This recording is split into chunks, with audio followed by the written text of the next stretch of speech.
Tapi menang nggak ya? dari Dreds kita beralih ke Dreds Devil, di mana kemarin juga kita sempat dengar pernyataan dari Amorim, di mana dia menyatakan bahwa ini nih kita ada pernyataannya. Nah. Saya pikir Oh iya. saya berubah sebagai seorang pelatih. Saya melihat banyak hal yang berbeda setelah melatih MU. Saya datang dengan satu ide bermain, cara membangun serangan, dan saya mengubah semua itu. Di Premier League, kami sangat fokus pada data, jadi Anda perlu mengubah cara Anda bekerja. Anda perlu beradaptasi. Ini juga pernyataan dari Amorim. Dan menurut kalian nih, kalau seorang pelatih menyatakan pernyataan seperti ini tanda bahwa dia ini lemah atau emang objektif aja gitu? Atau emang... Good question sih sebenarnya. Dia lemah atau apa?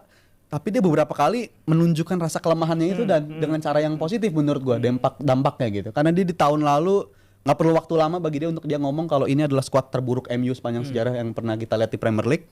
Terus dia ngomong juga sesuatu yang kita agak mind blowing gitu. Waktu itu apalagi kayaknya banyak deh.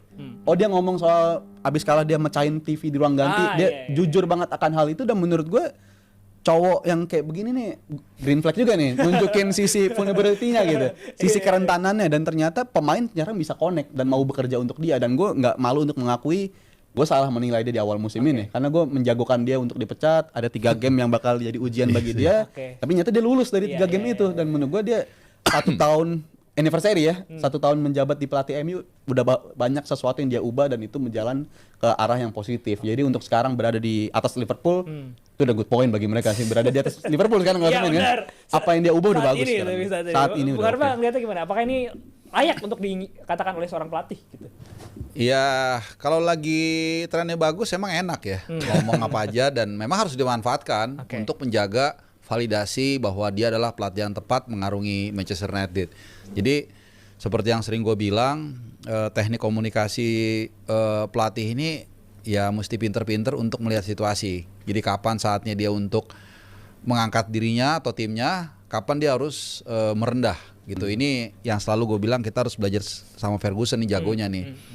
Kalau gue mungkin agak sedikit berbeda, dalam arti malah Ruben Amorim ini terlalu menunjukkan apa ya, sisi kalau lawannya maskulin apa sih? Kerentanan. Iya.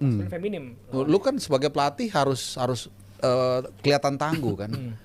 Kalaupun lu mungkin dalam hati lu hancur, sedih, gimana kalau kaptennya aja? Gue pernah waktu itu jalan-jalan ke ujung kulon gitu ya. Terus ombaknya gede banget. Begini, ya kan? Gue masih tenang. Gue jadi nggak tenang, kenapa? Ketika nahkodanya udah gemeteran juga.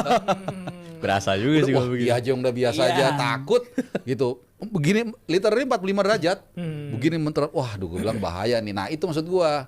Kalau lu sebagai nakoda lu tidak